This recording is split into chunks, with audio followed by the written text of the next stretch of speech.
Il faut que cette réforme soit abrogée. Point final.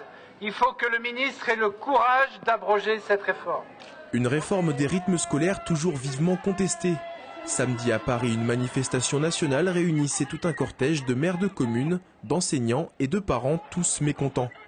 Des parents qui dénoncent clairement la fatigue de leurs enfants avec une demi-journée de plus à l'école le mercredi et qui appellent au boycott de la prochaine rentrée scolaire.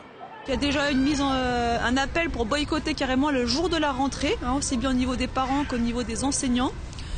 Et puis on boycottera tous les mercredis s'il faut. Moi clairement je ne sacrifierai pas mes enfants juste pour que M. Payon et M. Hamon inscrivent leur nom à l'histoire de l'éducation nationale. Voilà. Mes enfants sont fatigués, il n'est pas question qu'on les sacrifie. Côté maire et enseignants, on pointe du doigt le coût élevé de cette réforme sans pour autant y trouver un intérêt pédagogique certain.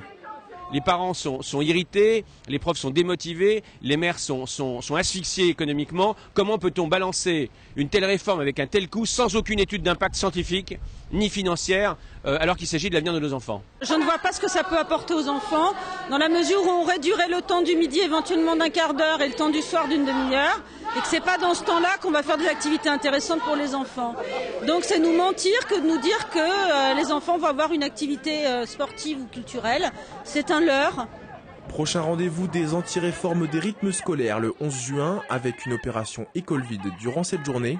Le ministre de l'Éducation Benoît Hamon a de son côté réaffirmé que la réforme serait bien appliquée à la rentrée prochaine, le temps scolaire n'étant pas décidé par les élus mais par l'État.